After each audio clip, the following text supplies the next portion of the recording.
మనం ఈ 100 రోజుల లోపల ఏమి చేసామో చెప్పుకోలేకపోతున్నాం కామో అని చెప్పానని దానిలో భాగంగానే ఆయన అక్కడ మాట్లాడడం, ఆ తర్వాత జరిగినటువంటి పరిణామాలన్నీ రావడం జరిగింది.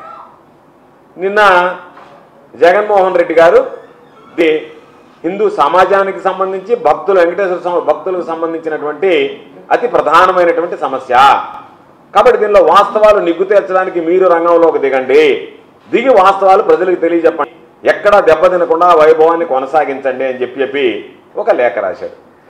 చంద్రబాబు నాయుడు ప్రధానమంత్రికి జగన్మోహన్ రెడ్డి గారికి లేఖ రాస్తే కళ్ళు తాగినటువంటి 3 రోజులు గడిచిపోయేటప్పటికీ అతి సామాన్యుడు కూడా ఓహో ఇది జరగలేదు, ఇది వాస్తవం కాదు, చంద్రబాబు నాయుడు కేవలం రాజకీయ కుట్ర కోణంలో దీన్ని చూడడానికి బాబు నాయుడు తాను సృష్టించుకున్నటువంటి సుడిగుండంలో తానే ఇరుక్కున్నట్టుగా, తానే విలవెల్లాడినట్టుగా పరిస్థితి ఏర్పడింది. కాబట్టి ఈరోజు చంద్రబాబు నాయుడు దానిలో నుంచి బయటకు రావడానికి రకరకాలైనటువంటి ప్రయత్నాలు, ఆ ఫ్రస్ట్రేషన్లో మాట్లాడేటువంటి పరిస్థితి ఏర్పడింది.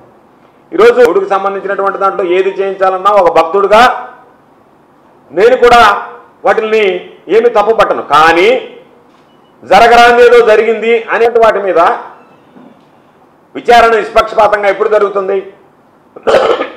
ఎందుకు ఆ మాట చెప్తున్నావు? నీ నోటి గుండా చేశాడు అటువంటి మాటలు మాట్లాడేటువంటి నువ్వు ఇది నిష్పక్షపాతంగా విచారణ జరగాలి అంటే నీ ఆధ్వర్యంలో నీ ఆధీనంలో జరగడం శ్రేయస్కరం. పక్షపాతంగా దీని మీద దర్యాప్తు జరగాలి అంటే ఏదైనా కేంద్ర ప్రభుత్వ ఆధీనంలో ఉండేటువంటి స్వయం ప్రతిపత్తి కలిగినటువంటి సంస్థ ద్వారా, సిబిఐ లాంటిదో అలాంటి దాని ద్వారా లేదా అనేటువంటి వాస్తవాలు వెలుగులోకి చూస్తాయి. ఆ విధంగా కాకుండా ఏ విధంగా అయితే తిరుమల తిరుపతి దేవస్థానం ఈవుగా ఉన్నటువంటి శ్యామలరావుని కీలుబొమ్మలాగా నీ చేతిలో పెట్టుకుని వాడిస్తూ రోజుకొక మాటతో దర్యాప్తు చేసి ఆ దర్యాప్తు ద్వారా నువ్వు లేనిపోయినటువంటి నీ అబద్ధాలు నీ నోటుకుండా వచ్చేటువంటి మాటల్ని అధికారుల నోటుకుండా చెప్పించి నిజం చేయాలనేటువంటి ఒక దుర్మార్గమైనటువంటి ప్రక్రియ. ఒక మాట మాట్లాడావు, అనిమల్ ఫ్యాట్ ఉందని చెప్పి మాట్లాడావు. ఈవో గారు ఏం చెప్పాడు? దాంట్లో వెజిటబుల్ ఫ్యాట్ ఉన్నట్టుగా కనుక్కున్నాం, డాల్డా వనస్పతిలో ఉండేటువంటి విధంగా ఉన్నాయి అని చెప్పి లేనటువంటి అబద్ధాన్ని నిజం చేసేటువంటి ప్రయత్నం చేస్తే, మరలా నువ్వు బలవంతం చేస్తే, ఏ నోటుకుండా అయితే ఈవో అనేటువంటి వ్యక్తి ఈరోజు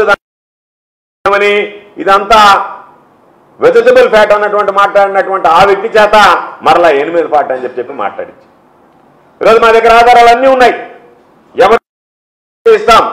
2014 నుంచి 19 మధ్య ఏం జరిగింది, 2019, 24 తర్వాత ఏం జరిగింది, మరలా నువ్వు ముఖ్యమంత్రి అయిన తర్వాత ఎవరెవరు ఎంతెంత నెయ్యి ఏ స్థాయిలో తిరుమల తిరుపతి దేవస్థానానికి పంపించారో చంద్రబాబు నాయుడు మర్చిపోయినాడేమో అల్జిమర్స్ తో చంద్రబాబు నాయుడు కూడా కాపీ కావాలంటే పంపిస్తాం. ఎందుకంటే చంద్రబాబు నాయుడికి ఇతర ప్రభుత్వాల మీద ఆరోపణలు తప్ప తన ప్రభుత్వం చేసినటువంటి దోషాలు ఎప్పుడూ కనిపించేటువంటి పరిస్థితి ఉండదు. కాబట్టి జూన్ మొదటి వారంలో వాళ్ళకి సంబంధించినటువంటి దాంట్లో మొదలు పెట్టిందని మేము చెప్పడం కాదు, సాక్షాత్తు చంద్రబాబు నోటుకుండా చంద్రబాబు నాయుడే చెప్పాడు.